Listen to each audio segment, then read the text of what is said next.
समधिन जी, बिटिया का ध्यान रखना, कोई गलती हो तो बेटी समझकर माफ कर देना।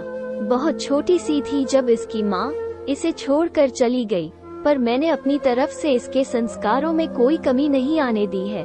बेटी की विदाई के समय कमलनाथ जी ने अपनी समधिन आशा जी से हाथ जोड़ते हुए कहा, कैसी बात करते हैं आप, अब रुचि हमारी भी बिटिया है, आप चिंता मत कीजिए।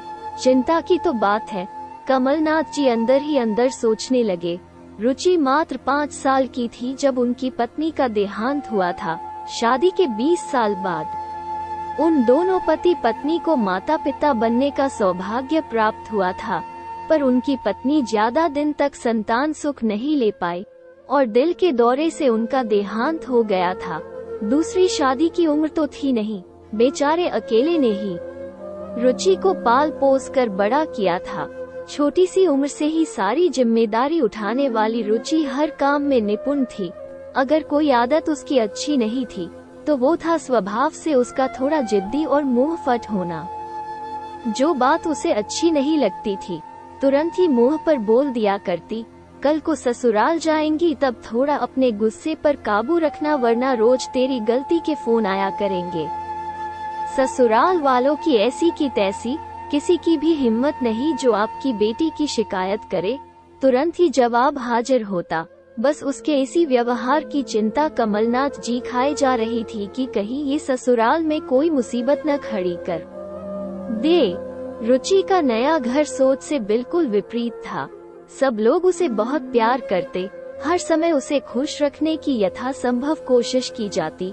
घर में सब काम करने के लिए नौकर चाकर लगे ही थे, तो उसे ज्यादा कुछ करना पड़ता नहीं था।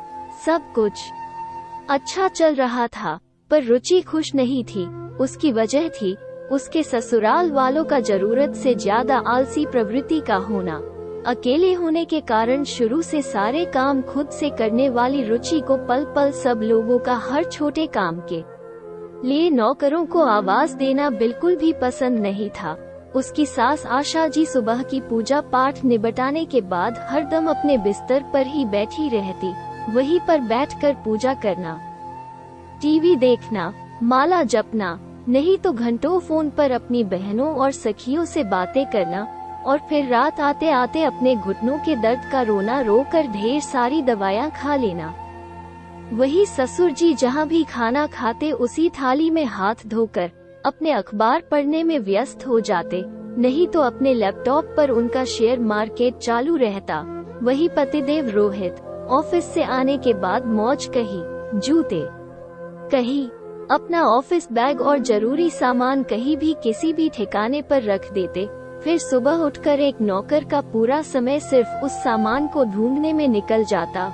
रुचि का कई बार मन हुआ वो सबको टोक दे या फिर समझाए कि नौकर इंसान अपनी सुविधा के लिए लगाता है, पर जिस सुविधा से हम अपने शरीर को ही बेकार कर ले या पूरी तरह से उन पर आश्रित होना ठीक नहीं है।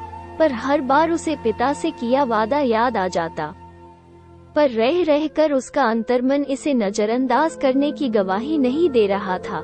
आखिर एक दिन उससे रहा नहीं गया। जब आशा जी ने एक गिलास पानी के लिए नौकर रामू को आवाज लगाई, पानी के गिलास हाथ में लिए जैसे ही रुचि ने उनके कमरे में प्रवेश किया, तभी अरे बहू, तुम क्यों परेशान हुई? जाओ जाकर आराम करो। माँ, आप पूरा दिन इसी तरह यदि बिस्तर पर ही पड़ी रहेंगी तो घुटने के साथ साथ आपके पैर भी एक दिन जम जाएंगे। अपने छोटे मोटे काम तो आप खुद कर ही सकती है। आप जाकर थोड़ी देर बाहर बगीचे में क्यों नहीं टहल लेती? तुम मुझे बताओगी क्या करना है? पहली बार उसने आशा जी को ऊंची आवाज में बात करते देखा था। बहुत दिन तक उन्होंने रुचि से बात नहीं करी, पर अब वो खुद पानी का गिलास लेती, सुबह शाम की चाय बगीचे में बैठकर पीती, अपने बर्तन भी खुद ही रख कर आती। मोबाइल पर भी बात अब वो एक जगह बैठकर नहीं बल्कि टहल टहल कर करती। धीरे धीरे उनका दर्द का रोना भी खत्म सा ही हो गया था। सांप भी मर गया और लाठी भी नहीं टूटी। वाह रुचि, तूने तो कमाल कर दिया। मन ही मन बहुत खुश थी। अब बारी ससुर जी थी। अब जैसे ही उनका खाना खत्म होता रुचि पहले से साबुन, तौलिया, मग लेकर उनके पास तैयार खड़ी होती। 2-3 दिन तो उन्होंने हाथ धो लिए, पर चौथे दिन, बहू तुम रहने दो, मैं खुद वॉश बेसिन पर जाकर धो लूंगा। अंधा क्या चाहे दो आंखें, ये रुचि की दूसरी जीत थी।